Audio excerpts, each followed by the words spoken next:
아련한 첫사랑, 피아노 배틀, 시간 여행. 여러분은 영화 말할 수 없는 비밀을 어떻게 기억하고 계신가요?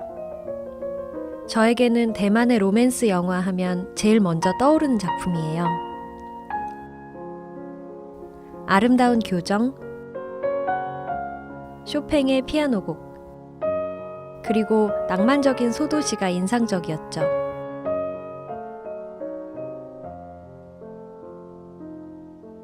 낭만이라는 단어의 뜻을 알고 놀란 적이 있어요. 물결랑 흩어질 만, 흩어지는 물결?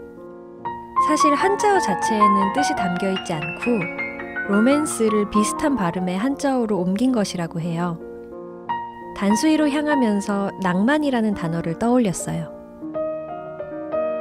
단수이는 어떤 곳이기에 이런 로맨틱한 이야기가 탄생할 수 있었는지 궁금했어요. 영화의 촬영지는 신베이시의 단수이구. 우리나라로 치면 파주나 양주 정도 될까요? 수도 타이페이에서 지하철을 타고 종점까지 가야 합니다.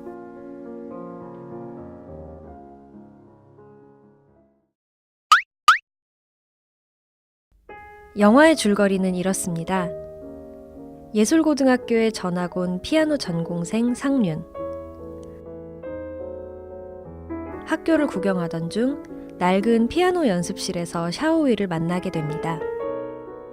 같은 반 학생 칭이는 상륜에게 호감을 보이지만 상륜은 비밀 많은 소녀 샤오위에게 끌립니다. 조금은 서툴지만 두 사람은 수줍게 서로의 마음을 확인합니다.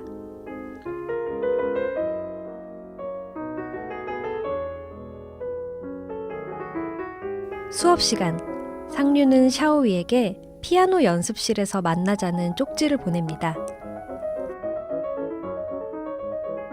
하지만 쪽지를 받은 사람은 칭이.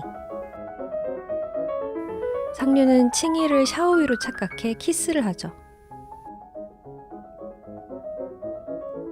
이 모습을 본 샤오위는 뛰쳐나가 버리고 이후 학교에도 나오지 않습니다. 5개월 후 졸업식 날. 상륜은 졸업생 대표로 피아노 연주를 하게 되는데 상륜 앞에 샤오위가 나타납니다. 다시는 사라지지 말라는 상륜의 말에도 자취를 감춘 샤오위. 상륜은 그제서야 샤오위가 자신에게만 보였다는 사실을 깨닫게 됩니다. 어떻게 된 일일까요? 뜻밖에도 비밀의 열쇠는 상륜의 아버지가 가지고 있었습니다. 과거 샤오위의 담임 선생님이었던 상륜의 아버지. 그는 샤오위에게 이상한 이야기를 듣습니다. 샤오위가 우연히 발견한 악보를 연주하면 20년 후로 시간 여행을 할 수 있다는 거였죠. 미래로 가서 처음 본 사람에게만 자신의 모습이 보이고 거기서 만난 소년과 사랑에 빠졌다고 고백하는 샤오위.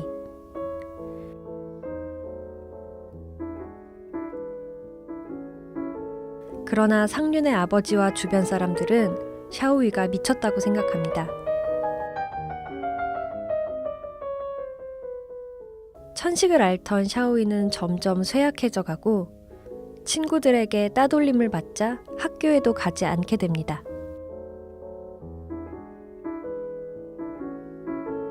몇 달이 지나고 졸업식 날. 샤오위는 다시 한번 시간 여행을 해서 상륜과 만나지만 칭이가 잠시 빌려준 팔찌를 한 상륜을 보고는 과거로 돌아가 버립니다. 그리고 천식이 재발해 쓰러지고 말죠. 이 사실을 모두 알게 된 상륜은 다시 학교로 달려갑니다. 샤오위가 자신을 만나러 시간여행을 했던 것처럼 샤오위를 만나러 시간여행을 하려는 상륜. 그러나 피아노가 있는 연습실은 이미 철거를 시작했습니다. 과연 상류는 샤오이와 다시 만날 수 있었을까요?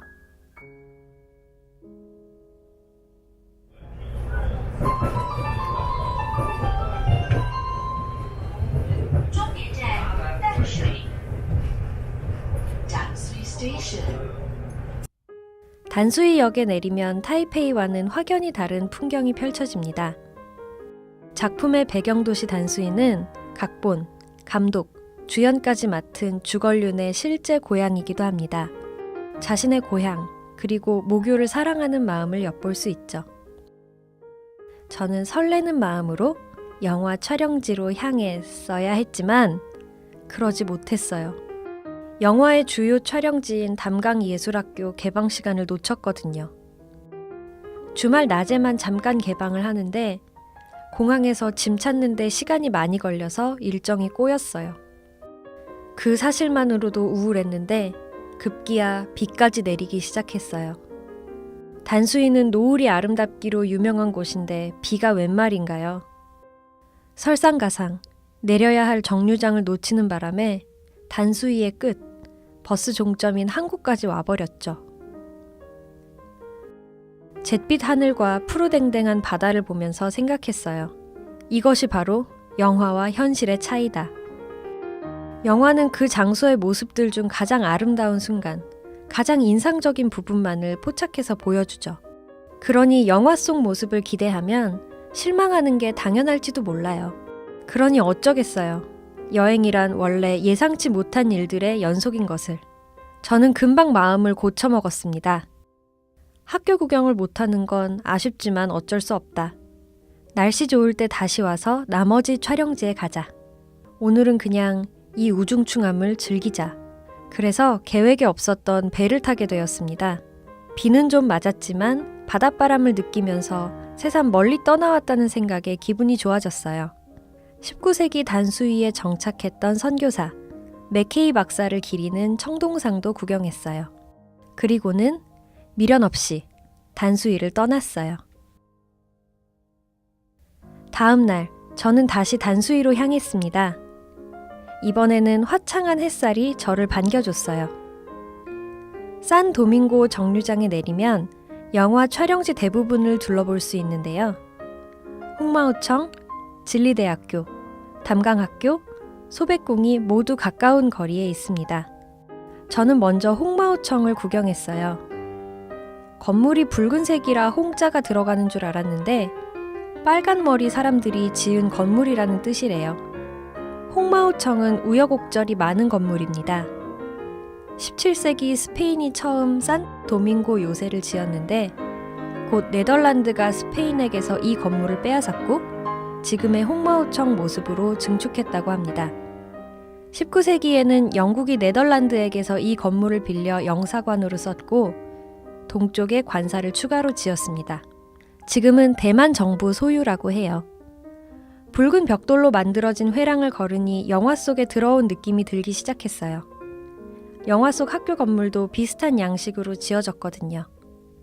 대만에서 서양식 건축물을 구경하고 있으니 묘한 느낌이 들었어요. 남의 나라에 와서 자기네 나라 양식으로 건물을 착착 지어놓은 것이 대단하다 싶으면서도 한편으로는 좀 씁쓸했어요. 단수이가 가지고 있는 독특한 매력이란 게 결국은 서양 열강의 제국주의로 인한 것인가 싶었기 때문이죠. 홍마오청과 관사 바로 옆에는 진리대학교가 있습니다. 전날 라오제에 있던 청동상의 주인공 맥케이 박사가 설립했습니다. 영화 속 배경 담강예술학교도 함께 설립했다고 해요. 맥케이 박사는 대만 사람들에게 의술을 펼치고 학생들을 교육시키는 데에 자신의 전 생애를 바쳤습니다. 동서양의 매력이 섞여 있는 진리대학교의 캠퍼스를 둘러보면서 단수의 역사에서 서양 국가들의 역할을 좋다 혹은 나쁘다 이분법적으로만 볼 수는 없겠다는 생각을 했어요. 어떤 형식으로든 문화는 섞이게 되어 있고 그것을 어떻게 받아들이고 발전시키느냐가 중요한 거겠죠. 영화 속 인물들이 배우는 클래식 음악도 서양의 음악이죠. 어쩌면 영화의 배경과 클래식 음악이 그토록 잘 어울렸던 것에는 단수이의 역사적 배경이 한몫하지 않았을까 하는 생각도 해봤습니다. 캠퍼스를 무작정 거닐다가 카페를 발견했어요. 들어가기 망설여질 정도로 잘 가꾸어 놓은 카페였는데 알고 보니 이곳에서도 영화를 촬영했다고 하네요. 바로 이 장면입니다. 조용하고 고풍스러운 카페에선 클래식 음악이 흘러나오고 손님은 저밖에 없었어요. 저는 잠시 쉬어가면서 여행 중에 떠오른 생각들을 정리하는 시간을 가졌습니다.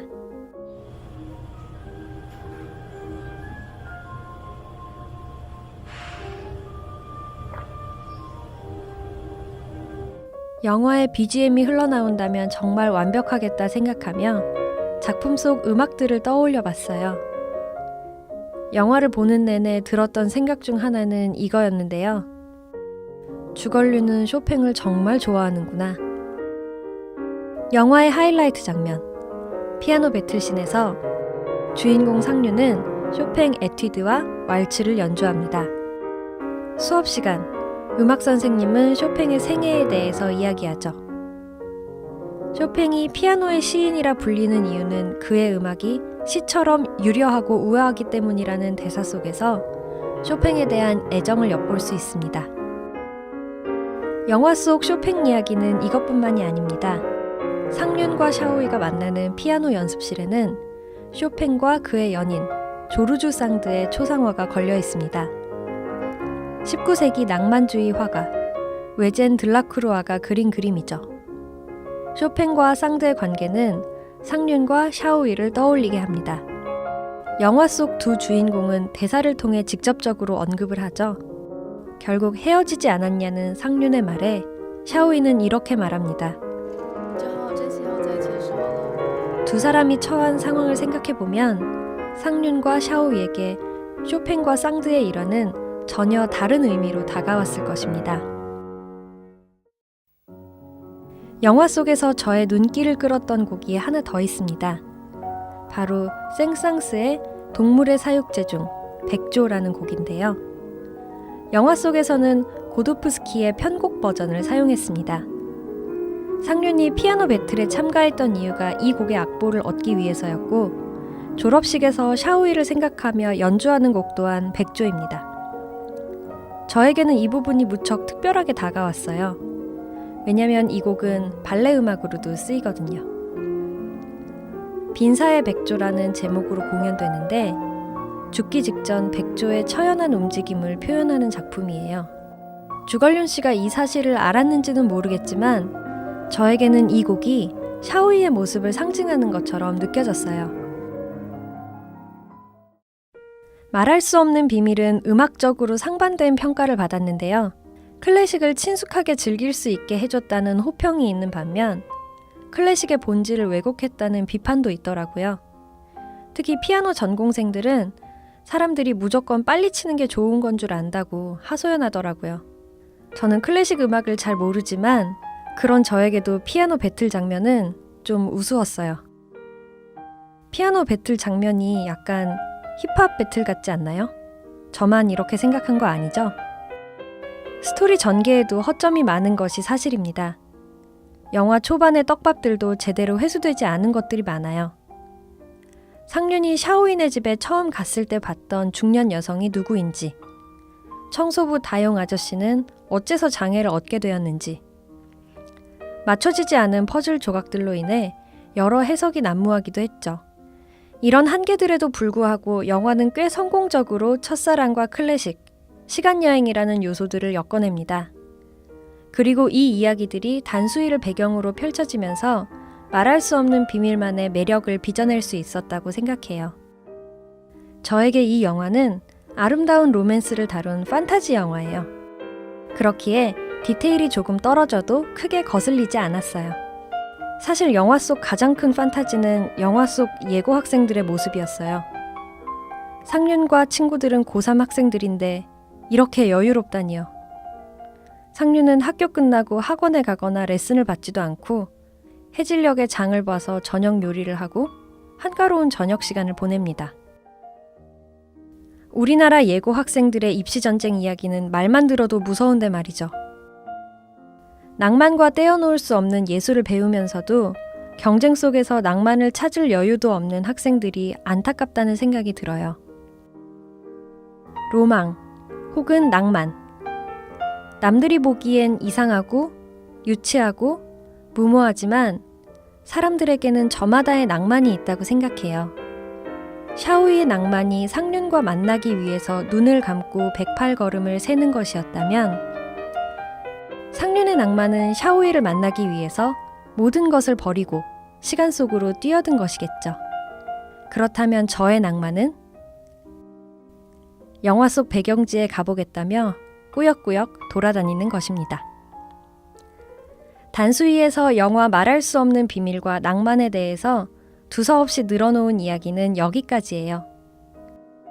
다음 영상에서는 타이페이의 랜드마크, 타이페이 101 이야기와 함께 대만 다큐멘터리 머니 앤 허니를 소개할게요. 오늘도 제 얘기 들어주셔서 감사합니다. 좋아요와 구독 눌러주시면 더욱 감사합니다.